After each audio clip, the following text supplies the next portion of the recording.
Welcome to my easy சமையல். இன்றைக்கி நம்ம பார்க்க போகிறது வந்து என்னோடய ஸ்டைலில் முட்டை ஆம்லெட் மசாலா. ஒரு டிஃப்ரெண்ட்டான ட்ரை தான் இது. எப்பவுமே ஒரே மாதிரி நம்ம முட்டை வேக வச்சு முட்டை அவிச்சு நம்ம நிறையா வெரைட்டி நம்ம செய்வோம். இது வந்து முட்டை ஆம்லெட் போட்டு செய்கிறோம். இதுக்கு தேவையான பொருள் வந்து வீட்டில் செய்கிற மிளகாத்தூள் தான். வீட்டில் செய்கிற மிளகாத்தூள் 2 ஸ்பூன், இஞ்சி பூண்டு, தேங்காய், கொஞ்சம் முந்திரி, கரம் மசாலா, சோம்பு, பட்டை, கிராம்பெல்லாம் கொஞ்சம், கசூரி மேத்தி கொஞ்சம், 1 கப் தயிர், 4 தக்காளி, 2 வெங்காயம். இப்போ வந்து இந்த வெங்காயம், இஞ்சி பூண்டு எல்லாத்தையுமே நம்ம கட் பண்ணி சேர்த்து கிரைண்ட் பண்ணிக்கலாம். ரொம்ப ஈஸி, ரொம்ப டேஸ்ட்டாகவும் இருக்குது, ரொம்ப டிஃப்ரெண்ட்டாக இருக்குது. எப்போவுமே ஒரே மாதிரி நம்ம செஞ்சு சாப்பிட்றதுக்குன்னா இந்த மாதிரி டிஃப்ரெண்ட்டாக நம்ம செய்யலாம். இந்த மசாலாலாம் சேர்த்து நம்ம கிரைண்ட் பண்ணி வச்சிடலாம். அதுக்கப்புறம் ஒரு தவா வச்சு ஒரு 4-5 முட்டை நம்ம ஆம்லெட் போட்டு எடுத்து வச்சுக்கலாம்.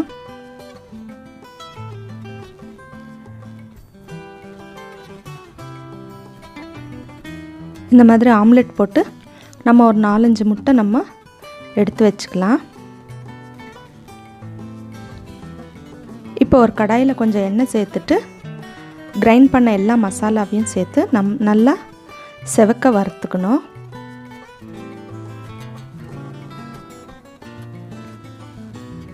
நல்லா பொன்னிறமாக ஃப்ரை பண்ணிவிட்டு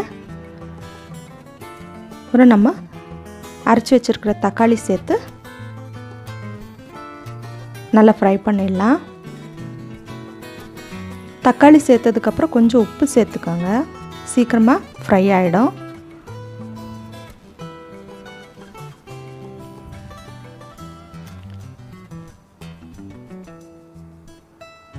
இது வந்து நம்ம நல்லா ஃப்ரை பண்ணோம்னா அந்த பச்சை வாசம் எல்லாம் போயிட்டு இந்த மாதிரி மேலே எண்ணெய் பிரிஞ்சு வரப்போ நம்ம மிளகாத்தூள் நம்ம சேர்த்துக்கலாம். இதுலேயே மிளகாத்தூள், கசூரி மேத்தி எல்லாமே நம்ம சேர்த்து நம்ம ஃப்ரை பண்ணிக்கலாம். கசூரி மேத்தி இல்லைன்னா பரவாயில்ல,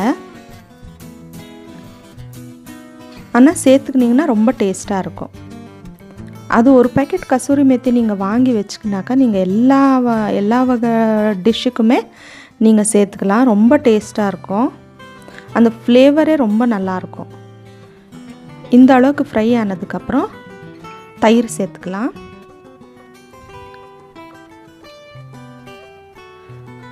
தயிர் சேர்த்துட்டு நல்லா கட்டி இல்லாமல் நல்லா ஃப்ரை பண்ணி எடுத்துக்கலாம்.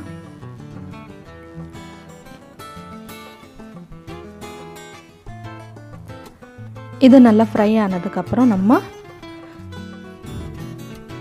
தேங்காயெல்லாம் அரைச்சி வச்சுருந்தோம் இல்லைங்களா, தேங்காய், இந்த முந்திரி தனியாக அரைச்சி வச்சுருக்குறோம். இதையெல்லாம் சேர்த்து இதை வந்து ரொம்ப ஃப்ரை பண்ணக்கூடாது. இதை வந்து ரொம்ப ஃப்ரை பண்ண தேவையில்ல, சும்மா கலந்து விட்டுட்டு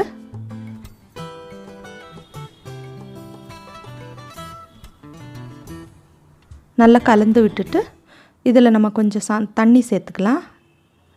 எந்த அளவுக்கு நம்மளுக்கு தேவையோ அந்த திக்னஸுக்கு நம்ம தண்ணி சேர்த்துட்டு நல்லா கொதிக்க விட்டுடலாம். முந்திரியும் தேங்காயும் சேர்த்து அரைச்சப்புறம் ரொம்ப கொதிக்க விட்டோம்னா அது ஃப்ளேவர் சேஞ்ச் ஆகிடுது. அதனால் அதிகமாக ஃப்ரை பண்ணாமல் அப்படியே நம்ம கலந்து விட்டுட்டு கொதிக்க விட்டுடலாம். இப்போ கொதிக்கிறப்ப வந்து நம்ம ஃப்ரை பண்ணி பொரித்து வச்சுருக்கிற இந்த முட்டையை வந்து முட்டை ஆம்லெட்டை வந்து நம்ம சேர்த்துடலாம்.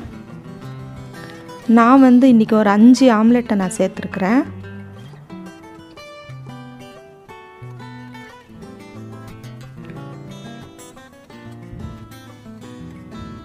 இதுவும் நல்லா டிஃப்ரெண்ட்டாக நல்ல டேஸ்ட்டில் இருக்குது. இந்த முட்டையில் கொஞ்சம் உப்பு, பெப்பர் எல்லாம் நம்ம சேர்த்து நம்ம ஆம்லெட் போட்டு வச்சுருக்கோம். இதை வந்து இது கூட சேர்த்துட்டு ஒரு 5 நிமிஷம் கொதித்து வந்தால் போதும்.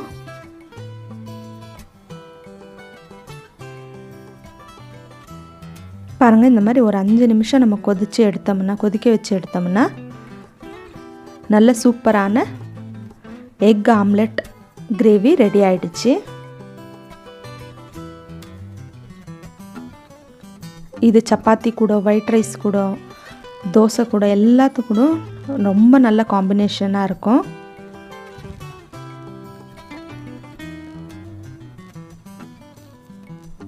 நான் இன்றைக்கி ஒயிட் ரைஸ் கூட தான் இன்றைக்கி நான் செஞ்சேன். ரொம்ப நல்லாயிருக்கு. ரொம்ப டிஃப்ரெண்ட்டான டேஸ்ட்டில் ரொம்ப சூப்பராக இருக்குது.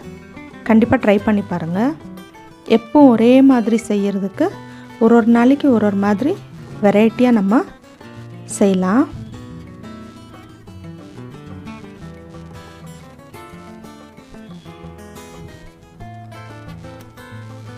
சூப்பரான எக் ஆம்லெட் கிரேவி சூப்பராக ரெடி ஆயிடுச்சு. ட்ரை பண்ணி பார்த்துட்டு கண்டிப்பாக கமெண்ட் பண்ணுங்கள், சப்ஸ்கிரைப் பண்ணுங்கள். தேங்க்யூ.